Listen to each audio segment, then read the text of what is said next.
మనందరికీ తెలిసినట్టు తెలుగుదేశం పార్టీ యొక్క మహానాడు కార్యక్రమము నెల్లూరులో జరగవలసింది. కానీ ఈరోజు ప్రపంచంలో ఏర్పడిన పరిస్థితుల దృష్ట్యా మన గౌరవ ప్రధానమంత్రి శ్రీ నరేంద్ర మోదీ గారు ఇచ్చిన పిలుపు మేరకు ఆ పొదుపు చర్యల్లో భాగంగా మహానాడుని హైబ్రిడ్ మోడ్లో కండక్ట్ చేయాలని చెప్పి మంగళగిరికి షిఫ్ట్ చేయడం జరిగింది. వాస్తవంగా అయితే మొదట మహానాడు కార్యక్రమం నెల్లూరులో జరుగుతుంది అని నాకు తెలిసినప్పుడు నేను చాలా సంతోషంగాను గర్వంగాను ఫీల్ అయ్యాను. దీని వెనకాల నాకు ఒక వ్యక్తిగత కారణం ఉంది. గత 4 ఏళ్ల క్రితం నాన్న కోటంరెడ్డి శ్రీధర్ రెడ్డి గారు తెలుగుదేశం పార్టీలో చేరాలి అని నిర్ణయించుకున్నప్పుడు నా మనసులో 2 ప్రశ్నలు ఉన్నాయి. మొదటిది, ఈ పరిణామాన్ని మా నెల్లూరు రూరల్ ప్రజలు ఎలా చూస్తారు, ఎలా తీసుకుంటారు అని. రెండోది, పార్టీ జెండాని గుండెల్లో పెట్టుకొని మోస్తూ పార్టీ కష్టాల్లో ఉన్నప్పుడు అందరికంటే ముందు నిలుచుకొని వీరోచితంగా పోరాడుతూ పార్టీ గెలుపుని తమ గెలుపుగా భావిస్తూ పార్టీ అధికారంలో ఉన్నప్పుడు అందరికంటే చివరి వరుసలో మిగిలిపోయే సాధారణ తెలుగుదేశం పార్టీ కార్యకర్తలు మా నాన్నని వాళ్ళల్లో ఒకరిగా యాక్సెప్ట్ చేస్తారా, అంగీకరిస్తారా, తమలో ఒకరిగా స్వీకరిస్తారా? ఈ 2 ప్రశ్నలు కూడా నా మదిలో ఉన్నాయి. కానీ ఈరోజు నాకు ఈ 2 ప్రశ్నలకు కూడా సమాధానం దొరికింది.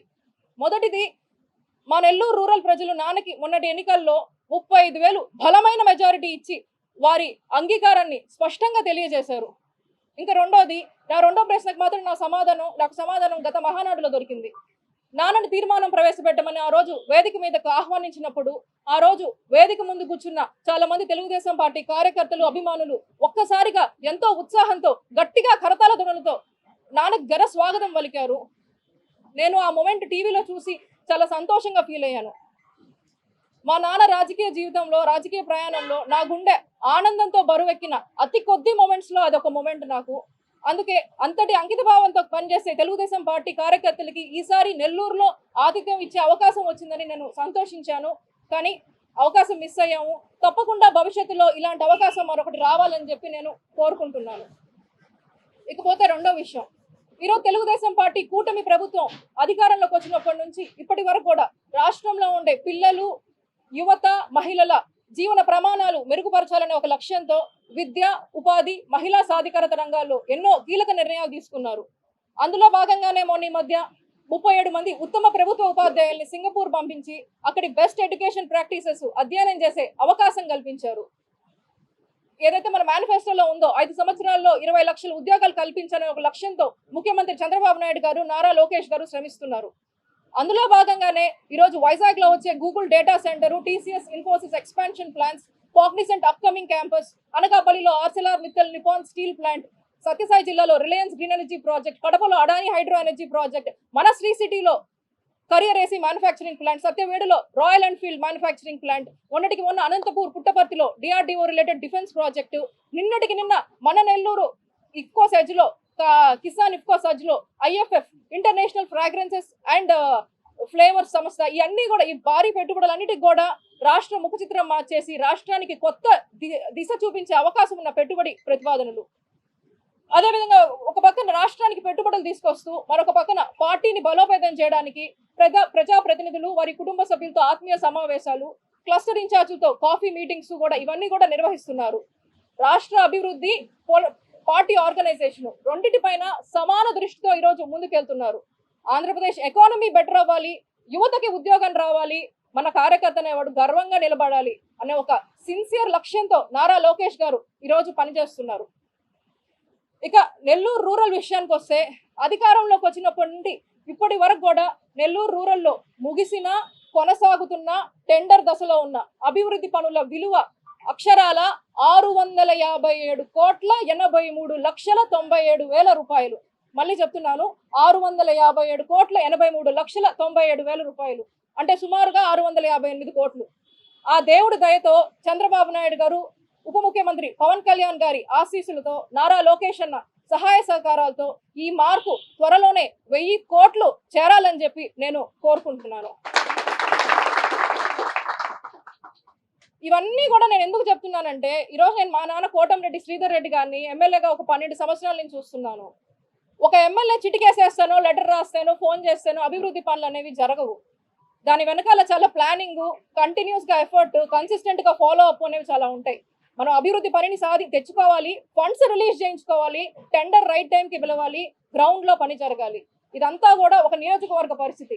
అలాంటిది 175 నియోజకవర్గాలు ఉన్న రాష్ట్రాన్ని అభివృద్ధి చేయడానికి ముఖ్యమంత్రి గారు, పార్టీ నాయకత్వం ఎంత కష్టపడుతుందో మనం అందరం కూడా ఒకసారి ఆలోచించి అర్థం చేసుకోవాల్సిన విషయం. ఈ సందర్భంగా నేను తెలుగుదేశం పార్టీ నాయకులకి, కార్యకర్తలకి, మరీ ముఖ్యంగా మా నెల్లూరు రూరల్ తెలుగుదేశం పార్టీ నాయకులకి, కార్యకర్తలకి ఒకటే చెప్పాలనుకుంటున్నాను. స్థానికంగా నియోజకవర్గాన్ని అభివృద్ధి చేయాలని చెప్పి నాన్న కోటంరెడ్డి శ్రీధర్ రెడ్డి గారు, బాబాయ్ కోటంరెడ్డి గిరిధర్ రెడ్డి గారు ఎంతో అంకిత భావంతో పనిచేస్తున్నారు. రాష్ట్ర అభివృద్ధి కోసం నారా లోకేష్ గారు శ్రమిస్తున్నారు. ఈ ప్రయాణంలో మనవంతు శ్రమ, మనవంతు కష్టం కూడా మనం చేద్దాము. ఈరోజు ఏదైతే ఉందో మన రాష్ట్రంలో ఉండే ప్రతి బిడ్డకి చదువు, ప్రతి ఇంటికి ఉపాధి, ప్రతి మహిళకు గౌరవం దక్కాలనే లక్ష్యంతో పనిచేస్తున్న నారా లోకేష్ గారికి మనం అందరం కూడా బలంగా అండగా నిలుద్దాము. ఎందుకు చెప్తున్నానంటే స్థానిక సంస్థల ఎన్నికలు రానున్నాయి. ఈ స్థానిక సంస్థల ఎన్నికల్లో మనం అందరం కూడా ఘన విజయం సాధించేందుకు మన వంతు కష్టం మనం చేద్దాం. ఆ కష్టం కూడా నిజాయితీగా, ఇష్టంతో చేద్దాము. నేను ఎప్పుడు ఒకటే నమ్ముతాను, మనం పడే కష్టం, శ్రమ ఎలా ఉండాలి అంటే అది మనల్ని విమర్శించే ప్రత్యర్థి కూడా చూసి వీళ్ళు నిజాయితీగా చేశారు, నిజాయితీగా శ్రమ పడ్డారు అని మెచ్చుకునేంత గొప్పగా మనం శ్రమ పడదాం. స్థానిక సంస్థల్లో ఎన్నికల్లో ఘన విజయం సాధించి నారా లోకేష్ గారు ఈరోజు వర్కింగ్ ప్రెసిడెంట్ అయ్యారు. వారికి మనం అందరం కూడా ఒక గిఫ్ట్గా ఇచ్చి అండగా నిలుద్దాము. ఈ ప్రశ్నకి సీరియస్గా సమాధానం చెప్పాలంటే మాత్రం రాజకీయాల్లో నేను నమ్మేది పదవి అనేది ఒక అలంకరణ. ఆ అలంకరణ కోసం మనం ముందు చేసే ప్రయాణం, తర్వాత మనల్ని మనం ఎలా కండక్ట్ చేసుకుంటాము, ఈ రెండే ముఖ్యము. మీరు అడిగారు కాబట్టి చెప్తున్నాను, నా మనసులో కానీ నా తల్లిదండ్రుల మనసులో కానీ ఎవరు ఎమ్మెల్యే కావాలనుకుంటే అది ఖచ్చితంగా కోటంరెడ్డి గిరిధర్ రెడ్డి గారు 100% ఎమ్మెల్యే కావాలని మేము అందరం కూడా కోరుకుంటున్నాం. కానీ ఎవరు పోటీ చేస్తారు అనే విషయాన్ని డెసిషన్ తీసుకోవాల్సింది పార్టీ నాయకత్వం, చంద్రబాబు నాయుడు గారు కానీ లోకేష్ గారు కానీ. అది నాన్న పోటీ చేస్తాడా, లేకపోతే బాబాయ్ పోటీ చేస్తాడా, లేకపోతే ఇంకెవరన్నా పోటీ చేస్తారా?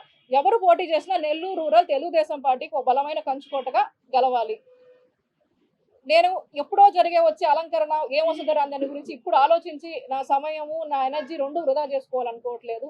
అసలు దాని మీద కమెంట్ చేసే అర్హత కూడా నాకు ఇప్పుడుందని నేను భావించడం లేదు. క్రియాశీలకంగా డే టు డే నేను లేకపోవచ్చు. నేను గతంలో కూడా గత 2 సంవత్సరాల నుంచి కూడా వీళ్ళందరికీ అందుబాటులో ఉన్నాను. మా నాయకులకి, మా కార్యకర్తలకి మేము కలుసుకుంటున్నాము.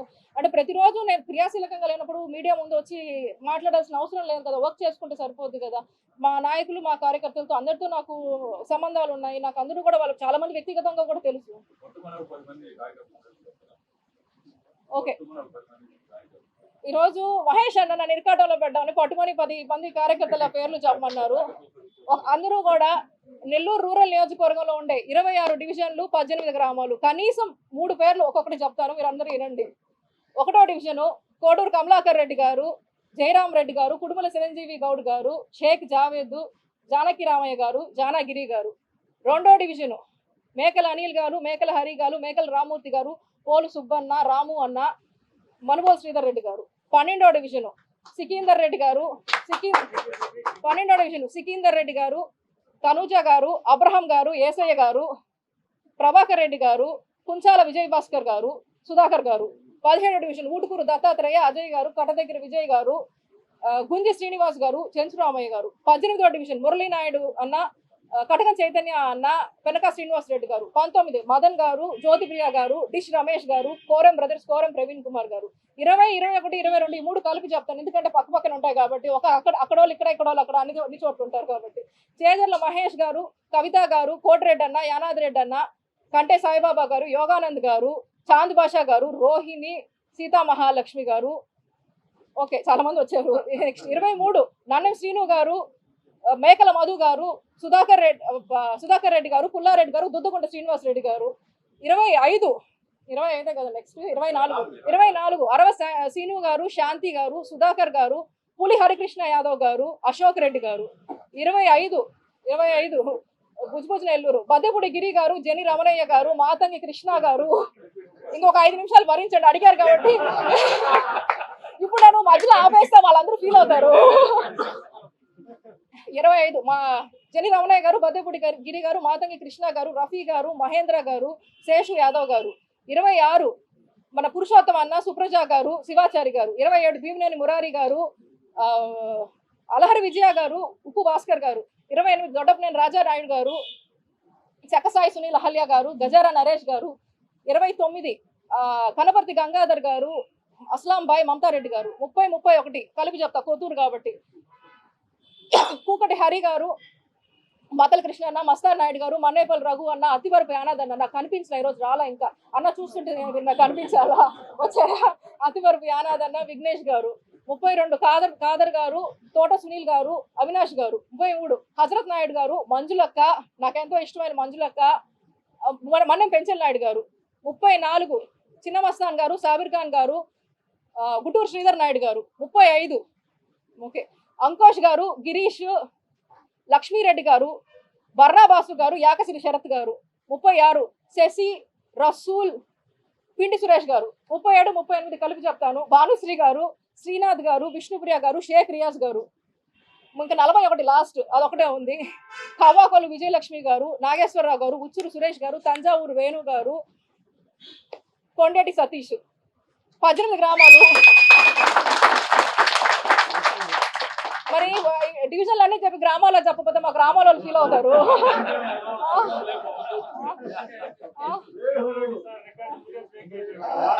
ఒక 18 గ్రామాలు 18 పేర్లు చెప్తాను, పాపం వాళ్ళు ఫీల్ అవుతారు.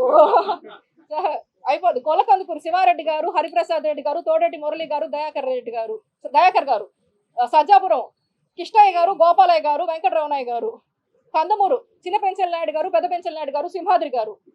ములుమూడి కరుణాకర్ గారు, రామ్ గోపాల్ గారు, అట్ల నరసయ్య గారు, మొయిద్దీన్ గారు. పాత వెల్లంటి మురళి అన్న, సురేష్ అన్న. కొత్త వెల్లంటి శ్రీనివాస్ రెడ్డి గారు, ఇంకో శ్రీనివాస్ రెడ్డి గారు, ఆమర్ల వెంకటేశ్వర్లు గారు. అయిపోయింది. దొంతాలి వెంకన్న, శంకరయ్య గారు, మురళి గారు. ఉప్పుటూరు సుబ్బారెడ్డి గారు, శ్రీనివాస్ రెడ్డి గారు, సుధీర్ గారు. కొమ్మరపూడి గోపి గారు, సుధీర్ గారు, ఉప్పులటి మహేష్ గారు. కొండ్లపూడి ఒంటేరు విజయ గారు, అశోక్ గారు. పొట్టేపాలెం అచ్యుతన్న, మా దేవరపాలెం వేమిరెడ్డి సురేందర్ రెడ్డి గారు, అశోక్ రెడ్డి గారు. ఎక్కువ 4 ఉన్నాయి ఇటుపక్క గ్రామాలు. సౌత్ మోపూరు ప్రముఖుల ప్రదీప్ గారు, మన శేఖర్ అన్న, మనవరం భాస్కర్ గారు. ఆమంచెర్ల జీవిఎన్ గారు, మల్లేని వెంకటేశ్వర నాయుడు అన్న, వేణు అన్న, వాకా వెంకటేశ్వర యాదవ్ గారు. కోఆప్షన్ సభ్యులు అల్లా బక్షు గారు. ఇక్కడ ఉన్నారు, ఇందో చూశాను. అయిపోయింది. ఇంకా అటుపక్క అయిపోయినాయి. ఇటుపక్క 4 గ్రామాలు. కాకుపల్లి ఈశ్వరయ్య గారు, కేశవుల గౌడ్ గారు, శివ. పెనుబర్తి భాస్కర్ రెడ్డి గారు, రవీందర్ రెడ్డి గారు. ఇంకా 2 ఉన్నాయి. ఇంకా లాస్ట్ పెనుబర్తి మాదరాజగూడూరు గున్నయ్య గారు, సుధాకర్ యాదవ్ గారు, ఉప్పు కిష్టయ్య గారు, వెంకటేశ్వర్లు గారు. లాస్ట్ కలివెలపాలెం పొలిచేర్ల వెంకటేశ్వర్ల యాదవ్ గారు, శ్రీనివాస్ రెడ్డి గారు. క్లారిటీ ఇచ్చినందుకు మీకు చాలా థ్యాంక్స్ అండి. నాకు రెండో విషయం అని అడిగారు, అంటే లోకల్ బాడీస్ లో ఇంట్రెస్ట్ ఉన్నారా, లేకపోతే మహిళ అయితే ఇంట్రెస్ట్ ఉన్నారా అని. ఈ లోకల్ బాడీస్ లో ఇంట్రెస్ట్ ఉన్నారా అనేది అసలు నా మైండ్ లో కూడా, నాకు తెలిసి మా నాన్న మైండ్ లో ఎవరి మైండ్ లో కూడా అది ఉందో కూడా నాకు తెలియదు. నాకైతే నన్ను కనుక ఈ ప్రశ్న ఇప్పుడు అడిగితే నాకు అసలు ఆలోచనే లేదు. ఒకవేళ నియోజకవర్గ స్థాయిలో చెయ్యాలా లేదా అనేది నిర్ణయించాల్సింది పార్టీ నాయకత్వం. నేనేదో పొలిటికల్ గా కరెక్ట్ గా మాట్లాడాలని నేను చెప్పట్లేదు. ఇది నేను నమ్ముతాను బలంగా. ఈ రోజు కోటమిరెడ్డి శ్రీధర్ రెడ్డి అనేవాడిని మీ అందరూ ఎమ్మెల్యేగా మీకు తెలిసి ఉండొచ్చేమో, ఆయన ఎమ్మెల్యేగా ఈ రోజు మీరు అందరూ చూస్తుండొచ్చేమో. నాకు మాత్రం ఒక రాజకీయ కర్షకుడుగానే తెలుసు. ఆయన కష్టానికి నేను అంత తగినంత కష్టం పడుతుంది అనుకున్నా, నేను భావించిన రోజే అది మీరు జరగదు ఏదైతే అనుకుంటున్నారు. అంతవరకు నేను అది పార్టీ నిర్ణయం, మా నాన్న నిర్ణయం, నా నిర్ణయం కాదు. నన్ను అడిగితే నా గురించి చెప్తాను. ఒకవేళ నిజంగా పార్టీ నిర్ణయం దానివల్ల పార్టీకి ఏదైనా అంటే బెటర్ అవ్వద్ది, లేదు నాన్న కానీ బాబాయ్ కానీ అది వాళ్ళు కనుక నమ్మితే అది కరెక్ట్ అని చెప్పి నేను దాన్ని పాటిస్తాను వాళ్ళిద్దరికి కూడా.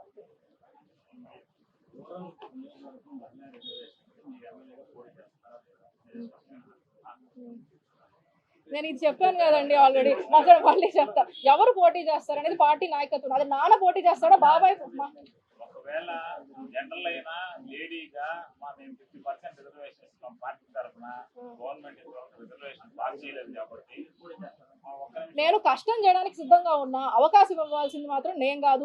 ఆ మాట నేను మీకు చెప్పాల్సిన అర్హత కూడా నాకు లేదని నేను నిజంగా భావిస్తున్నా. దాని మీద నేను కామెంట్ చేయాలనుకోవట్లేదు. పార్టీ జనరల్ లో మిమ్మల్ని పోటీ చేయమని చేస్తారో లేదు, పార్టీ నిర్ణయించింది జనరల్ లో మీరు పోటీ చేయనంటారు. పార్టీ నిర్ణయం బాబాయి నాన్న అదే కావాలి అని కోరుకుంటే నేను తప్పకుండా ఏం చేయడానికి కూడా సిద్ధంగానే ఉన్నాను.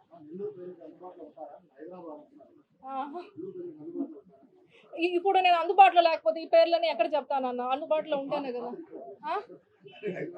పాత రికార్డు పాతల పేర్లే చెప్పలేదు కదా, కొత్తగా వచ్చినారు మూలెం విజయ్ భాస్కర్ రెడ్డి వాళ్ళందరి పేరు కూడా చెప్పాను కదన్నా. దుద్దుకుంట శ్రీనివాస్ రెడ్డి అన్న పేరు చెప్పాను, అందరి పేర్లు చెప్పాను.